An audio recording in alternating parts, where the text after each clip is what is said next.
What's happening, guys? I'm Jassi Sidhu and you're in tune with DESIblitz.com. News, gossip and gapshop.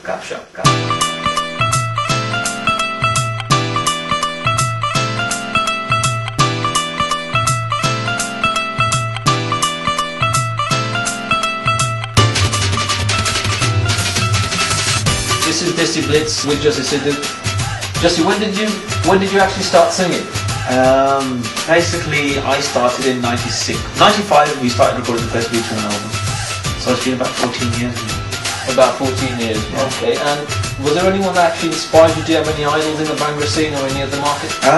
Well, in the Bhangra scene when I was growing up, when I was lucky enough to be around when the likes of Muggy, DCS, Jana, Kanki, you know, huge bands in the 80s and 90s were at their peak, and they really influenced me to become one of the artists.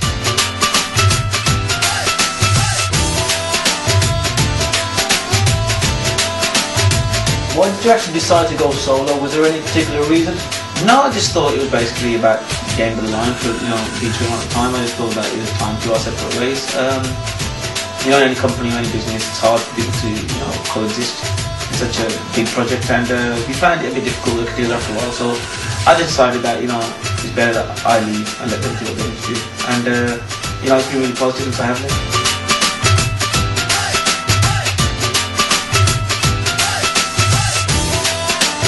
What do you think makes a successful Bhangra singer? There has to be some sort of element of natural talent there. You know, a lot of people say you can learn, you can get a teacher, and you know, you become a good singer. But you know, unless you've got something there initially, it's hard to turn into anything. You need a lot of dedication, and you have to have strong will. That's the main thing. I think, you know, you have to have the will to want to succeed. So it doesn't just fall you that. Is that what drives you at the moment? Is the determination, or is there anything that you find particularly drives you at the moment in the Bhangra scene? It just, you know, personally I'm my own biggest critic, and you know, I strive to be number one all the time, and you know, every album I release it's number one, but you know, I always try to become bigger and better, and that's my own personal thing.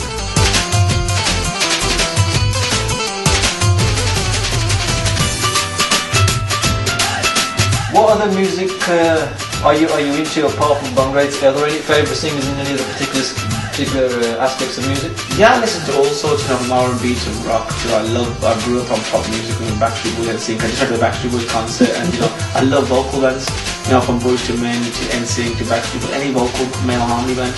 And do you have a favourite singer? It has to be Backstreet Boys at the time, because I just went to see them recently, because you know, their career started at the same time as I just started mine. So it's kind of been kind of, you know, I've watched them grow up, and I've seen, you know, bits of our own career in them. I love what Justin and Michelle are doing right now, so you know, it's normal kind of stuff.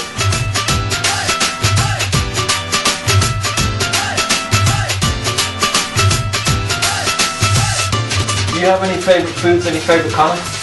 Favourite food? You know, every Indian goes, yeah, maki roti inside, yeah, I'm born in there. It's, honestly, I think it's pizza. I just love pizza. But if I'm at home and mum's cooking, then it's masala dal roti. I'm the simplest.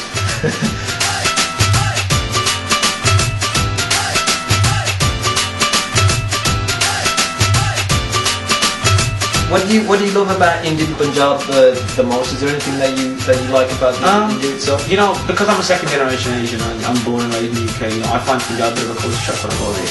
So I still haven't kind of got used to it after all these years. But the one thing that is amazing is the respect and, you know, adulation the public give you there. I've never seen anywhere in the world, and that's one of the main reasons I go back. Is that where you like performing the most, or is there any particular cities or countries where you prefer to actually perform live? I don't know, you know, I tend to say this a lot, but wherever you go, wherever Punjabi music plays, the crowd's pretty much similar. You know, once the music starts, Punjabis are going to dance, non-Punjabis are going to dance. So for me, you know, I love Kenya. I was there recently. They love to party, so they're a great audience. But you know, overall, everywhere in the world is pretty much the same. Wherever, you know, I play my songs, they really appreciate it, which I'm thankful for.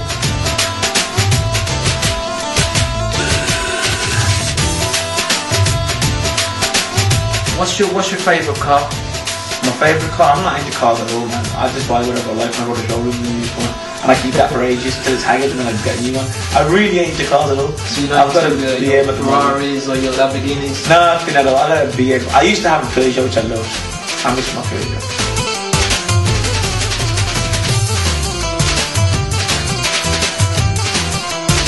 Do you get many non-Asians, let's say non-Punjabi speakers attending your shows?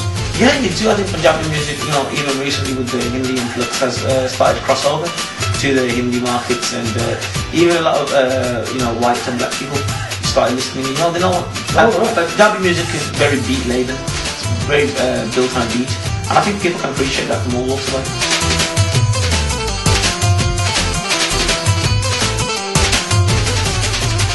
Who do you actually admire in the Bhangra industry? Is there any one particular person that you'd say I'd like to give a shout out? There's a lot of artists, and I respect. This new generation of artists that are coming through. I won't name names. There's a lot of them at the moment. I really haven't got time from the attitude.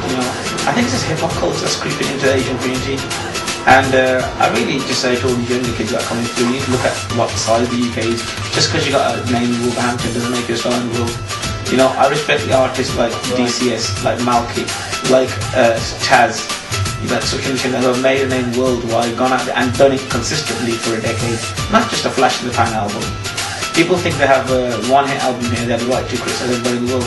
You know what, do it long term and we'll see how it is.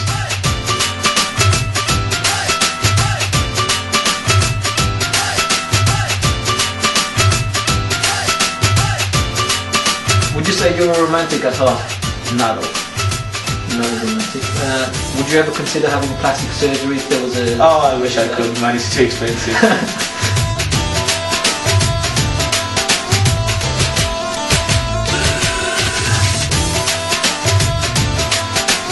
What qualities do you look for in a woman?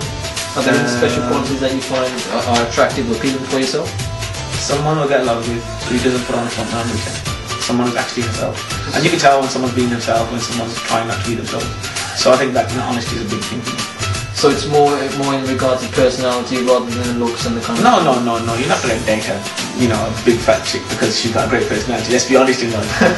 Nothing against the larger ladies in life, but same with the larger guys. The women ain't going to date them because of that great personality. I think it's a myth women who say you can laugh a woman to date. Really? Yeah, that's great. But so it needs to be a bit of both. There has to be a bit of both. There has to be that initial attraction of the woman.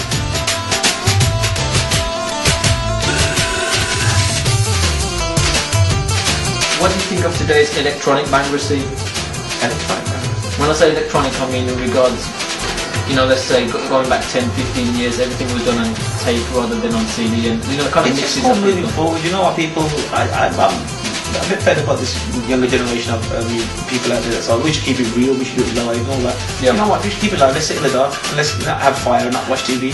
It's called technology, you use what's at your, what is available to you. Right. If we've got programs available to us and let us edit stuff, we should be allowed to use it.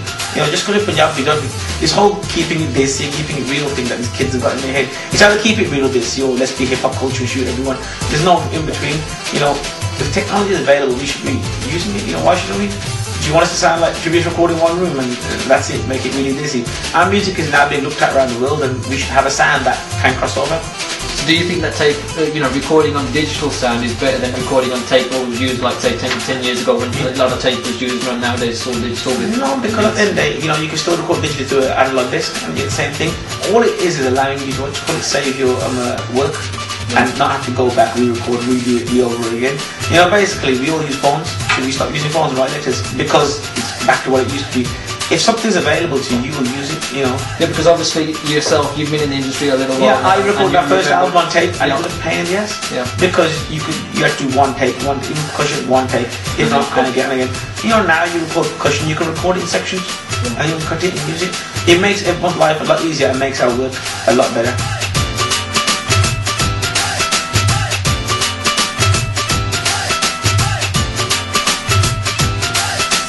And which sports do you like, and who do you actually support in any sport? I'm a huge football fan. I'm a huge Liverpool fan. I follow them religiously.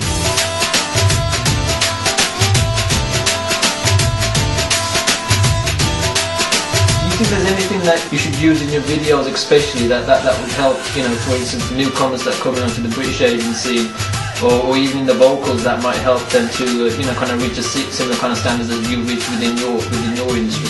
You get a lot of people asking me, I would like to do this with you, but then, for me, I look at the option of what they're trying to do, and for them it would be a very easy option to sing with an established name and try and make a name off the back of it.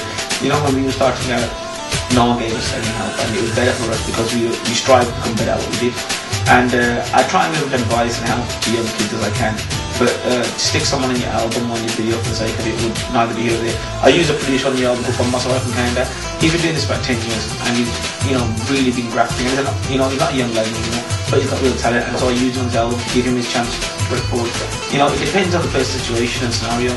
I'm not just about to grab some kid off the road and ask him, there you go, bro, let's make you famous.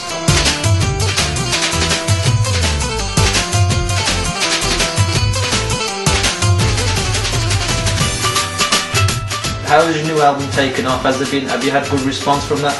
It's all been amazing response about worldwide. I think people are just kind of grown to love it and enjoy it and appreciate what it is. And the type of track with more key care has become a huge hit worldwide. And I got to thank the public for liking all the effort we put in.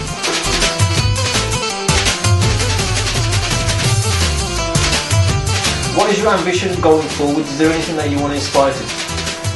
Bhangra wise, I just want to make sure I stay, I don't do music on number 2 or 3. I always try to be number 1, and I'm lucky I'm one of the, few artists in the world that tour a lot and see the world, and I want to, keep promoting UK Punjabi music, which is what I do. UK Bhangra music is the biggest scene in the world, I think, and I'm lucky enough to be kind of looked at as an ambassador for that, and that's my ambition, is to take it further and further.